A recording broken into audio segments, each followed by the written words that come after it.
We assume a small nation surrounded entirely by a much larger one would eventually just get absorbed. But one kingdom has stayed independent for over 200 years, completely encircled by the same country on every side. It's called Lesotho, and the reason it still exists comes down to one king, one mountain, and a decision made almost 200 years ago. Lesotho is a landlocked kingdom entirely surrounded by South Africa, not bordering it on one side, but swallowed completely inside it. It's the largest of only 3 sovereign countries in the world that exist entirely within another nation's borders, alongside San Marino and Vatican City, both tucked inside Italy. Most of Lesotho sits over 1,400 meters above sea level, the highest, lowest point of any country on Earth. Locals call it the kingdom in the sky. And unlike San Marino or the Vatican, Lesotho isn't a leftover medieval curiosity. It's a real, functioning nation of 2.3 million people, with its own government, currency, and king, sitting inside a country that could geographically erase it from the map without much effort. To understand why Lesotho survived, you have to go back to the 1820s, a period of catastrophic upheaval across southern Africa known as the Difaqane. Drought, famine, and the rapid expansion of the Zulu kingdom under Shaka sent shockwaves through the region, scattering and destroying dozens of smaller chiefdoms. Out of that chaos rose a minor chief named Moshoeshoe. Rather than trying to conquer his way to safety, Moshoeshoe did something unusual for the era. He offered protection.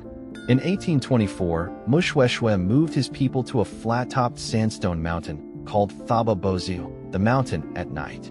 It had only a handful of narrow paths to the top, natural springs, and enough space to shelter thousands. Over the following decades, Thaba Bosiu was attacked again and again by rival chiefdoms, by the Ndebele, by Boer settlers, even by the British, and it never fell. By the 1860s, Boer settlers from the Orange Free State were pushing hard into Basotho land, and years of war had cost Moshoeshoe most of his kingdom's best farmland. Facing the possible destruction of his people, Moshoeshoe made a calculated move. He appealed to the British Empire for protection. In 1868, his kingdom became a British protectorate, not a conquest, but a shield against the Boers. That single decision is arguably the reason Lesotho exists today. When South Africa's other African territories were absorbed into the Union of South Africa in 1910, Basotholand was not. It stayed a separate British territory, administered on its own, right through the entire apartheid era, even as apartheid South Africa grew to control nearly everything around it. In 1966, Basotholand became fully independent as the Kingdom of Lesotho. It had spent over a century as a distinct, separately governed territory before that, and by the time independence came, the idea of Lesotho as its own nation was already 140 years old. Today, Lesotho's mountains, the same terrain that once made it unconquerable, have become its economic lifeline in an entirely different way. Through the Lesotho Highlands Water Project, a system of dams including the massive Katse Dam captures water from Lesotho's peaks and exports it directly to South Africa, one of the most water-stressed industrial regions in Africa. In a strange reversal, the small kingdom now literally sells water to the giant that surrounds it. Still, the relationship remains deeply lopsided. Generations of Basotho men have depended on labor migration into South African mines just to survive economically.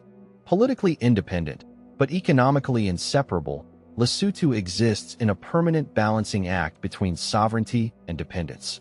Lesotho's survival wasn't an accident of geography. It was the result of one leader recognizing, nearly 200 years ago, that raw military strength wasn't going to save his people, but a well-chosen mountain and a well-timed alliance might. The kingdom that exists today is essentially still standing on the decision Moshoeshoe made at Thaba Bosiu, proof that sometimes a nation's survival depends less on its size and more on picking the right high ground at the right moment. If you enjoyed this story, subscribe. There are more nations like this one, hiding in plain sight, still to come.